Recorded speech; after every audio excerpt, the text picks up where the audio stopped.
toda segunda-feira, agora em diante, nós teremos 7 aulas sobre a Terra-média. Então, segunda-feira, marca aí no seu calendário que a gente vai ter essas aulas. Esse mês, esses 2 meses, a gente vai falar bastante sobre Tolkien. Então, se você se interessa, venha, se inscreva. Primeira edição do Hobbit, o capítulo das charadas no escuro, ela é diferente da versão que a gente tem, que a gente trata no nosso curso, inclusive. E eu falo sobre isso no nosso curso da Sociedade do Anel.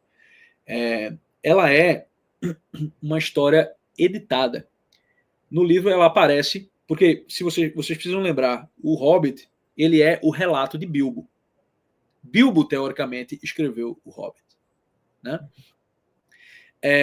E ali, naquela primeira edição, ele conta o capítulo das charadas como se fosse um jogo de charadas mesmo, que o próprio Gollum entrou de bom grado, né? E que o próprio Gollum cedeu o anel a ele quando ele venceu o jogo das charadas. Bilbo inventou essa história porque ele não queria que as pessoas pensassem que ele era um ladrão, que ele era um bandidinho, né? Quando a gente vê a história, a gente sabe que não foi bem assim. Ele estava lutando pela vida dele, mas ele levou o anel com ele. E, de certa forma, ele ganhou o jogo de charadas, né?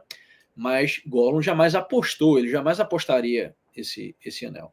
Então, Tolkien, na verdade, Tolkien escreveu a história assim, e depois ele ficou pensando, mas não faz sentido que Gollum desse esse anel de bom grado num jogo de charada, né? Principalmente esse anel sendo o anel de Sauron. Então, como é que Tolkien resolveu isso?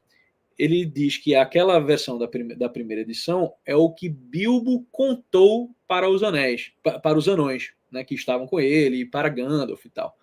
Essa é a história de origem.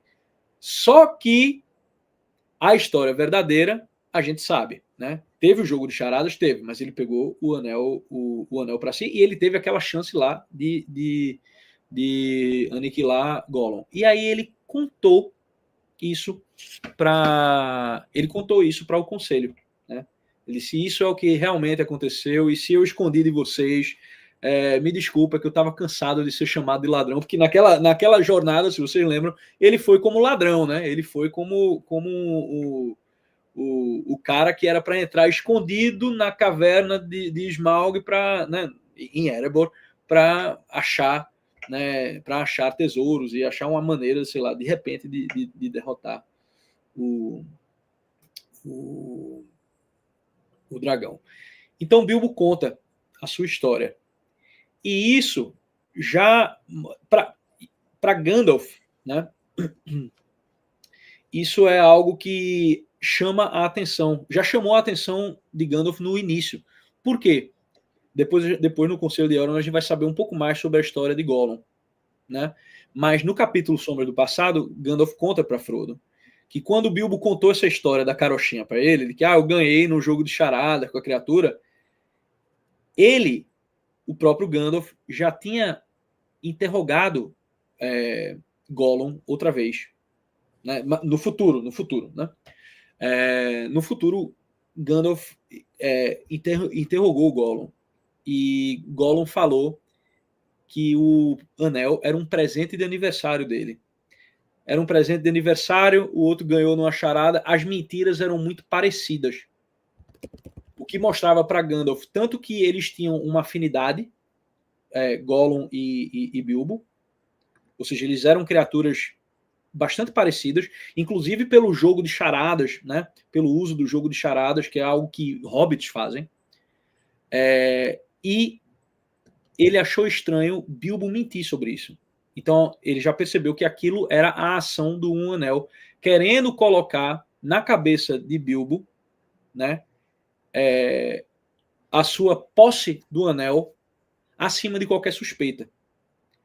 No caso de Gollum, o anel fez a mesma coisa. Gollum assassinou o seu primo Diggle, né? E o anel fez com que ele criasse, né, incentivou que ele criasse uma história de que ele ganhou no aniversário dele, né? Até na cena do filme ele diz: porque é meu aniversário e we want it, né? Ele fala.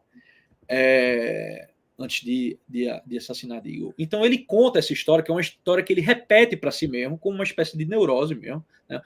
É uma história que ele repete para si mesmo, para se sentir menos mal em relação ao fato dele ter assassinado o seu próprio primo por causa de cobiça. E isso é óbvio que é algo que o Anel usa contra Gollum. O Anel estimula ele a mentir, mas ao mesmo tempo o Anel joga na cara dele que ele é um assassino.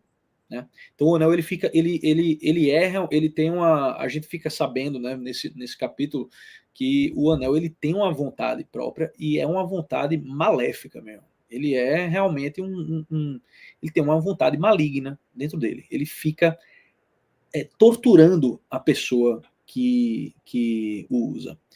E a gente fica sabendo também que o fato de Bilbo não ter matado o Gollum foi uma bênção. Foi uma bênção, porque se ele tivesse feito aquilo, ele ia ter se equiparado mesmo a Gollum. E provavelmente, né, seria mais uma criatura, né, a ser torturada pelo Anel. O fato dele ter começado com um jogo de charadas, uma mentirinha aqui, né, tipo, ainda deu para foi o que salvou o Bilbo no final das contas. Se ele tivesse matado o Anel, com certeza usaria a memória dessa, que nem quando a gente faz uma coisa errada, às vezes a gente faz uma coisa errada, né? E aí, graças a Deus, o que é que a gente faz na igreja? Quando a gente faz uma coisa errada, a gente reconhece, a gente vai lá e a gente se confessa, né? E a gente pode, né, emendar os nossos atos e decidir não agir mais daquela maneira, né? Tipo, fazer uma firme resolução de não agir mais daquela maneira, e aquilo não precisa mais nos definir. Aquilo não precisa mais ser carregado por nós, porque nosso Senhor Jesus Cristo já nos perdoou. O Anel, ele é o oposto disso. O Anel, e ele não abandona a ideia do pecado. O Anel, ele não tenta, não tem nada errado, não. Ele estimula que você faça o errado e depois ele joga que você fez o errado na sua cara. E aí você fica com aquilo que a gente chama de remorso, que é a culpa mal confessada. Né? Existem milhões e milhões de pessoas no mundo vivendo com isso, vivendo basicamente com um anel, as torturando com coisas erradas que elas fizeram e que elas não conseguiram confessar e que elas não acreditaram no perdão. É por isso que um dos pecados contra o Espírito Santo, que é um pecado que ele é impossível de ter perdão porque ele anula a possibilidade do perdão por natureza, é você não acreditar no sacramento da confissão. Você não acreditar que você está sendo perdoado de fato por nosso Senhor Jesus Cristo quando você confessa os seus pecados. Né? É por isso que é um pecado contra o Espírito Santo, porque se você não acredita que Jesus pode perdoar todos os seus pecados, então não tem nada que possa perdoar os seus pecados, então você está fadado a carregá-los para sempre, porque você é incapaz de receber a absolvição por sua própria má vontade. Conheça a nossa plataforma TV Lisão, onde vendemos vários cursos que não servem para porra nenhuma, mas você vai ficar mais inteligente, ok? Aqui nós temos uma educação helênica.